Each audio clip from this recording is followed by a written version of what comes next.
Good morning quý vị. Hôm nay mình đi ủng hộ cho Ron DeSantis tới ngay chỗ một địa điểm của Dove. Cái event này là dành cho farmer, là ủng hộ cho những người làm farm đó quý vị, những cái khu vực mà của vườn. Thì Bình và Trang đã đến đây để ủng hộ cho Ron DeSantis có một cái cuộc buổi event sáng hôm nay. Đây là ngày mùng 7 tháng 9 năm 2022. Ok quý vị, thì bên trong này thì mọi người đang còn đứng ghét line để mà chuẩn bị vô event cho sáng hôm nay là khoảng 10 giờ sáng. Bây giờ mình đã đến đây sớm. Ok quý vị, thì là King One đến đây để ủng hộ cho Ron. Ok, tiếp tục nha. Bye. Đây là quang cảnh bên trong trước cái giờ của Ron DeSantis ra speaker đó quý vị. Thì hy vọng thì hôm nay cũng là một cái buổi event này cũng dành cho farmer trong những cái farm nhỏ này quý vị, thành ra mọi người đến đây rất là hạn chế. Xa sau lưng chúng ta đó là những cái farm rất là lớn nhé, đó là cho nên quý vị thấy rồi đó, Ron DeSantis sẽ đi đến từng góc từng ngõ hẻm trên những cái những cái thành phố lân cận của Florida này, sẽ để ông run cho chuẩn bị cho tháng 11 là sắp tới này. Đó là điều những cái gì của một ứng cử viên và một thống đốc sẽ làm để cho tiếp tục cho những năm kế tiếp. Ok quý vị. You all for being here today. It's a blessing to have each of you here, and even a nice, bright, humid morning in Florida. And it's a blessing to be here. But I can tell you also, I just want to say a special thank you to the Florida Strawberry Growers Association for being so hospitable and accommodating us today. Thank you, Mr. Parker, and your staff for putting this together, and thank you so much for the venue this morning. Also want to say thank you to our farmers and ranchers that have taken time away from their operations today to be here. It's a blessing to have you do that and to make that sacrifice to be here today for our governor. I'm Jeb Smith. I'm a fifth-generation farmer from St. Johns County and the president of Florida Farm Bureau Federation, as well as the Florida Farm Bureau Fed PAC. You know, my family's been involved in Farm Bureau with certainty since the 1950s, and I've been raised in an organization that believes in a collective and collaborative effort of advocating on behalf of Florida farmers and ranchers and knowing the value of that, and especially because of the value that it has to us in being able to voice agriculture's needs, concerns, and that, like we see today, folks have gathered up, and I'm just grateful for an organization that is able to do such. A lot like politics, farming's not easy. You know, we have many challenges in agriculture, and I suppose some things will just never change. Weather, disease, pestilence, markets, regulation, taxation, labor, water, input cost, inflation, supply chain issues, business relations. If you're a farmer, you can say amen. We understand that all of these are things that each of us deal with, if not on a daily basis. And there are things that are continuing to change too, and especially even in politics. And you know, we need elected officials that understand the agricultural industry and allow us to thrive, not just survive, but thrive. It is vital for our industry that we stand together and let our voice count for those who are friends to us. And we are all fortunate to have the friendship of Governor Ron DeSantis. In 2011, I was the president of Putnam St. Johns County Farm Bureau, and I spoke at a farm-to-table event in Ponte Vedra Beach. And a young fella came up to me and asked that if I could bring him to the farm, and we talk, and that was a long time ago now. And he actually came out to the farm, and we spent the better part of a day together on my farm, in my office, and around the farm, and that's became my congressman, Ron DeSantis, and now is my governor. I tell you what, thank you very much. Thank you for running, and thank you for being my friend all these years. It's a blessing to have you. Governor DeSantis has proven over and over that he delivers. He gets things done for Florida. And over the past 4 years, Governor DeSantis has worked with Farm Bureau to sign some of the best legislation in our state's agricultural history. Governor DeSantis' support for the right to farm bill helped to minimize nuisance lawsuits and claims and allowed for farmers to focus on the mission of providing food for and also to be able to maintain our businesses and stay alive. This groundbreaking legislation was the first of its kind in the country and set the example for other states to follow. This year, Governor DeSantis signed Senate Bill 1000, sponsored by our Dover's own Lawrence McClure, and thank you, Lawrence, for doing that, allowing site-specific nutrient management for Florida's iconic citrus industry. And we're looking forward to watching the significant success that this legislation will provide on Florida's groves. Our industry cannot afford to lose this type of support in Tallahassee. And Charlie Crist will not be a friend that Governor DeSantis has been. Governor DeSantis understands the value of hard work and dedication, which translates to efforts that our industry will be able to do to survive. We have a clear choice in November. Governor DeSantis stands up for what is right and stands up for farmers and ranchers in this state. I'm honored today to introduce our friend, Governor Ron DeSantis, and to announce the endorsement of the Florida Farm Bureau Farm PAC for his re-election. The Florida Farm Bureau Farm PAC supports Governor DeSantis. Governor, well, good morning. It's so great to be back, and we're so proud of our agriculture industry. You know, a lot of people outside of Florida, some people think all Florida is like South Beach or something. And I'm like, you know, we've got cattle, we've got the best strawberries when you have in the winter and you do the great festival, potatoes. People don't realize that we do potatoes. They don't realize what we do in Florida. And it's a really huge part of the lifeblood of our state and the character of our state. And so I'm honored to get the support of the Farm Bureau. And I know we've been working really hard for the time I was governor with some of the legislation that Jeb mentioned to protect the rights of people to be free to farm.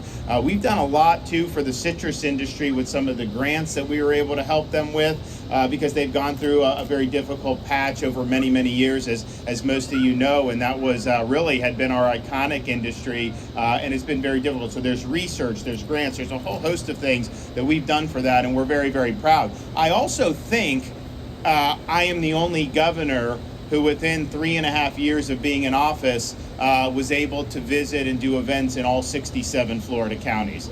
And so we would do, I mean, obviously, you know, people are going to do Hillsborough County, Pinellas County, all that, Miami-Dade. I mean, that's natural, normal, a lot of people there, a lot of stuff to do, and it's important.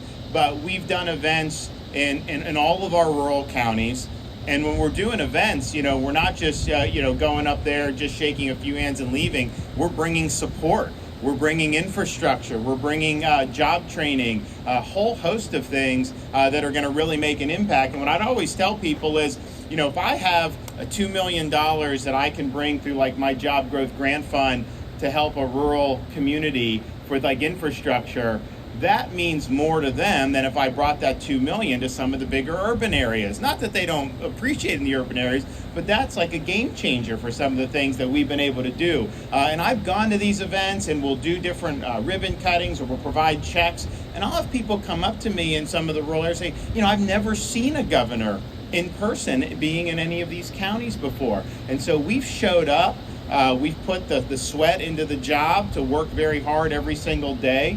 And yes, we do deliver on what we said we would do. You know, a lot of these people will chirp and say they're going to do all this. They get into office and they don't do a damn thing. And we're so sick of seeing that all across this country. And obviously we cannot have that in the state of Florida. You also want to have a governor, you know, to be someone that you can depend on, you know, that's got your back and isn't going to just twist in the wind or have the finger in the wind. And, there's some folks running for office that you would not want to be in a foxhole with, because they are not people that you can depend on. They will sell you out the minute they need to protect their own political hide. And we understand that. So, but I think what we've been able to do, I mean, I remember coming to Hillsborough County for the first Strawberry Festival after COVID hit. And you know what? There were a lot of people around the country that didn't want to be doing all this stuff. We made the decision in Florida, you know, we needed to have an open state. But even with that, there were some groups that did not necessarily want to do stuff. And I remember we brought our kids, our two oldest kids to this festival, my wife and I. And, you know, people were really appreciative to be able to come and enjoy themselves. And I know it meant a lot for the community to be able to do that. And then we went back this year, and it was just fantastic. It was a massive crowd, and everyone was having a really good time. And that people appreciate being able to live their life to the fullest. I mean, that's one of the reasons why so many people want to visit Florida. That's why a lot of people have moved to Florida. You know, you hear all this stuff. I mean, I hear a lot of people chirping about Florida from like California. They're so worried about Florida, they can't even keep the power on in California. I mean, are you kidding me? Someone told me that they will be able, once all the people that want to move to Florida move out of there, then maybe they'll have adequate power. But I mean, it's just ridiculous. And so, you know, we've been able to do that. Part of it, though, is just, you know, we stood for people's rights, we stood for people's freedoms, and obviously the state has done very well. We have more people employed in Florida than we did prior to COVID. And a lot of these other lockdown states still have not recovered. Our labor force has grown. And even with all that, and the unemployment rate being as low as it is, we have I mean, there's even more opportunities here. I mean, people in a whole variety of industry. We obviously are dealing with Biden inflation and what they were doing by printing trillions of dollars when they were warned that it would cause massive inflation. So now we have the highest inflation we've seen in almost 4 decades, and it's pinching people from everything from groceries to energy to housing, you name it. You're seeing everything going up. And those failed policies, you don't want to replicate those in the state of Florida. I mean, we're fighting back against those policies. We're fighting to give people relief from those policies. We just did the biggest tax relief in the history of the state of Florida in our most recent budget. We ended the fiscal year on July 1st with the largest budget surplus in the history of the state of Florida, $22 billion. No one's even come close to that in our history. And so we're now working on ways to help taxpayers relieve the burden on all the things that's crushing us from Washington. And if you think about it, what have they done to try to address this? They're not doing anything to help it. They're making it worse. They passed this Inflation Reduction Act, which is going to have 87,000 new IRS agents. I can tell you they are not going after their rich buddies with that. They're going to go after you with that. They're going to go after people that can't afford to buy a fleet of accountants or hire a fleet of lawyers. They're going to go after people they know that the audit itself will crush them, and you're going to have to bend the knee to a very problematic agency. So that's what they're doing. And they also, in that bill, they impose taxes on gas and energy. Like, you're worried about this energy and then you're taxing that. And, you know, you've had a lull over the summer because China's still doing these stupid lockdowns. And you have other things with the overall economy. But the supply of energy has not been solved at all. That is a demand signal that has gone down. They've basically pilfered our entire strategic petroleum reserve and selling a lot of it to China at a discount, if you can believe that. So what's going to happen, because they're not reversing course on their energy policy, you're going to see energy prices really go up probably by the end of the year, certainly into next year. And that's going to have an even more devastating effect on a lot of people that are trying to make ends meet. What else also going to exacerbate inflation is this: they say it may end up being $1 trillion for bailing out student loans and making taxpayers pay off loans. So, like, you know, I took out loans, I still have loans, I'll pay the loans, that's just my responsibility. Other people worked really hard to pay the loans. Other people decided to do other things so they wouldn't have to take out the loans. Other people just pursued other avenues in life and are going that way. So why impose that on the taxpayer when these universities have made a fortune off all this stuff? They raise tuition every year. Not in Florida. Our state universities, since I've been governor, no tuition increases at all. It's been a total freeze. It's affordable. You guys go out as a Florida resident, I mean, the average tuition statewide, you know, something like $6,200, for college tuition. You can't find that anywhere else in this entire country. And then we have things like the Bright Future Scholarship that can knock all of that out, or a majority of that out, depending on what you qualify for. So our view is, you know, we want opportunities for people for high post-secondary education, but it needs to be affordable. And going $150,000 into debt with a degree in zombie studies is not a good way to put yourself on a path to success. But the colleges have gotten away with this. They're producing people, not our universities, but some of these private universities around the country. They're charging $50,000, $60,000, and they're producing graduates who are incapable of paying off their loans. And yet this Biden plan doesn't do anything to reform higher education. It doesn't put the colleges on the hook for any of this. They should be the ones to be paying for this. Harvard has like a $45 billion endowment. A lot of these universities are like hedge funds now, where they have these massive endowments, and they pay no tax on their endowments. It's all tax-free, and it's all basically in service of enriching them, and then having this loan burden be placed on all these students. And so people say if you do $1 trillion like this, and this is not me saying this, these are people who work for like Barack Obama as economists in the White House are saying it's like pouring gasoline on the fire with inflation to do $1 trillion situation like that. And I just don't know, you have someone that maybe is a hairstylist, somebody that's a waitress, or somebody that is owning and operating a small business. What does that mean for them? The estimate of I think it may have been one of the universities did a study. If it's $1 trillion, that ends up being about $6,000 for every taxpayer in the United States of America. Is that a bill that you want to pay? Is that something that's fair? Is that good policy? And all that will do is it will fuel the universities to double down on what they've been doing, because they're going to tell students, oh yeah, take out more loans, because you're going to end up being able to just get it put on the backs of the taxpayer. And so the inflation, the policies that they're doing have precipitated this inflation. What they continue to do is exacerbating the inflation, and they'll say it's 7-8%, whatever. It isn't 7-8% at the grocery store. It's a lot more than that. Even the energy, they're saying the gas has gone down. Still some of the highest gas prices, that we've seen in a long time. And obviously the long term, medium and long term, it doesn't look good on that either. So we're looking for ways to continue to help. We did a lot of the tax relief. We're proud of doing the tax relief. I rolled out a proposal. Actually, we implemented this starting September 1st for some of the FDOT, Florida Department of Transportation, owned toll facilities. It's not everyone, because some are owned by expressway authorities. I had the authority to institute a toll rebate program. So you get automatic, anyone that commutes, if you have a certain number of tolls in a month, you get a 25% rebate on your tolls. We're working on doing that for every single toll facility in the state. That's going to require legislation. So we'll work with the legislature to be able to do that. But this could potentially save, if you do a strong enough package, it can save people hundreds of dollars a year in commuting costs. And so when gas is high and all this, it makes a real difference to be able to do it. We're also proud to be able to have gotten this endorsement here from the farmers. We've gotten endorsements from almost every major institution in the state of Florida. Got endorsed by the Fraternal Order of Police, the Police Chiefs Association, almost every sheriff.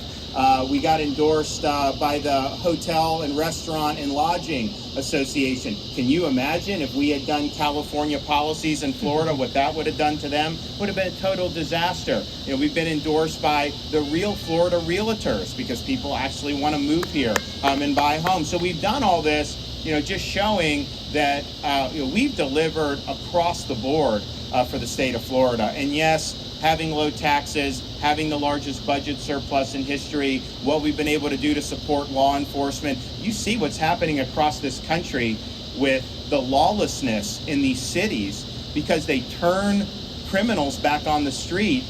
They have prosecutors that won't prosecute crimes that they disagree with. And so you end up having lawlessness build. And a lot of these places now, people will talk about, it's not safe to be out in New York City or some of these places. And that used to not be the case. And so in Florida, we're a law and order state. We are never going to back down from that. We're going to make sure that we have safe communities. And if you do have a prosecutor that puts himself above the law, he's gone. And that's what we did here in Hillsborough County, to make sure that we're upholding the rule of law.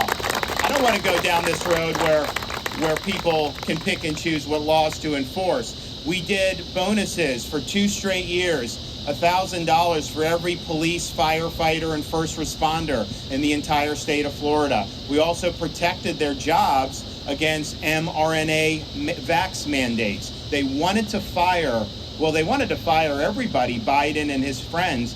They said, if you don't do this, you should lose your job. And in Florida, we said, no, that's not going to fly. You do not have to be put to the choice to choose between a job you need and a shot you may not want. And so we protected people's freedom to make those decisions, and we're much better off for it. And we saved so many jobs as a result of it. And these were jobs of people who had been on the front lines during COVID, and no one cared at that time. They expected them to be. Then all of a sudden they were told, even if you recovered from COVID, hey, if you don't do this, you're going to lose your job. And that's just wrong. So we stood for those folks. We also did a bonus program. Any new law enforcement that we recruit to Florida or from within Florida, they get a $5,000 signing bonus. And so you have people that want to come down here, they want to flood here because they know they'll get support, and they know that we put a premium on safe communities. We've also done so much for education. We instituted policies to help with expand workforce education. I'm a big believer that our state universities are good and cost effective and all that.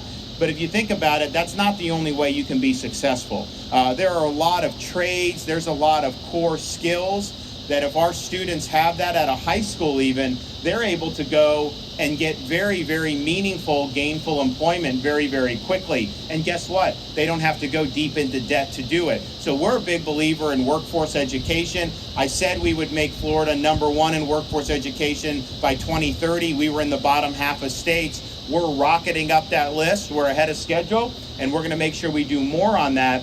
We've also done a lot to have important subject matters in the schools, like financial literacy. We expanded that requirement. We put doubled down on civics as being something that's very important to be teaching our students what it means to be an American, what the Constitution is all about, where our rights come from, the Bill of Rights, all these really important things we're now put a premium on, which we weren't before. We also delivered the biggest increase for teacher salaries in the history of the state of Florida. We have now a categorical provision in the budget, because when we fund education, the school districts kind of use it how they want. Well, we have a category say this has to go to raise teacher salaries. And so it's been a huge difference in Florida. And we went from 40,000 being the average minimum across the state to now 48,000 across the state. So that's a huge increase in just basically 2.5 years since we instituted the program. So we're proud of doing that. We also had more funding for schools than we've ever had,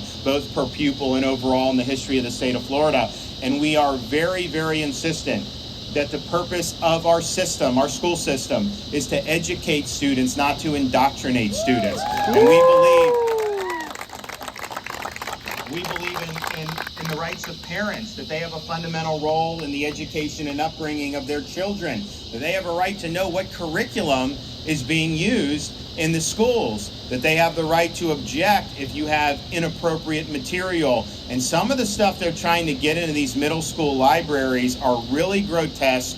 I'll see some of these corporate media outlets talk about it, and they whitewash what's in it. They want to think that these parents are crazy and that they're not being, and really they're objecting to things that are totally outside the bounds of what a young person should be having. And so we think it's important to arm parents with the ability to fight for their kids, to fight for a good education. And you should you should know, I have a 5, a 4, and a 2-year-old. And so my wife and I look, and we're obviously want our kids to grow up well. You turn on some of these cartoons even, and they jam all this stuff in there. And it's can't we just send them to school and just let them be kids? Why are you trying to jam transgenderism into first grade? Why are you trying to do some of these things? And we did a bill to stop that, and we got criticized by the media and people on the left. But I'll tell you, parents understand that it's inappropriate to be doing that. And so we've stood by that 100%. And we're going to make sure that parents have the peace of mind knowing that their kids are being educated, but they're not some tool for somebody's indoctrination agenda. And it's very important that we continue to do that. So we appreciate the support. We look forward to being able to seeing you all over the next 60 some odd days as we continue to work hard for the people of Florida. Don't take anything for granted. I mean, we had a very close election in 2018. Had that election come out differently, this state would be in way, way worse shape. I don't think anybody would dispute that. You would have been California, Illinois, and New York all rolled into one. And that would have had a generational damage to this state. Our kids would have been locked out of school for a year, year and a half. We would have had massive, massive destruction to our economy. And it would have been something that would have been difficult to recover for. Understand, if they get their way in these elections, they want to do some of this stuff again. They want to impose mandates. They want to impose restrictions. They want to do these things that have been so destructive across the country. You look what they're doing in California. They're going to tell you you can't use energy at certain times. You can't have your thermostat. This will all come down the pipe if it's something that we let it happen. So don't take anything for granted. Understand that freedom isn't free. It's something that you got to fight for in a variety of ways. And now we're called in the state of Florida to make sure that we turn out every single voter that we can to come out and say very clearly, yes, our mission in 2022 is to keep the state of Florida free. Thank you all. God bless you.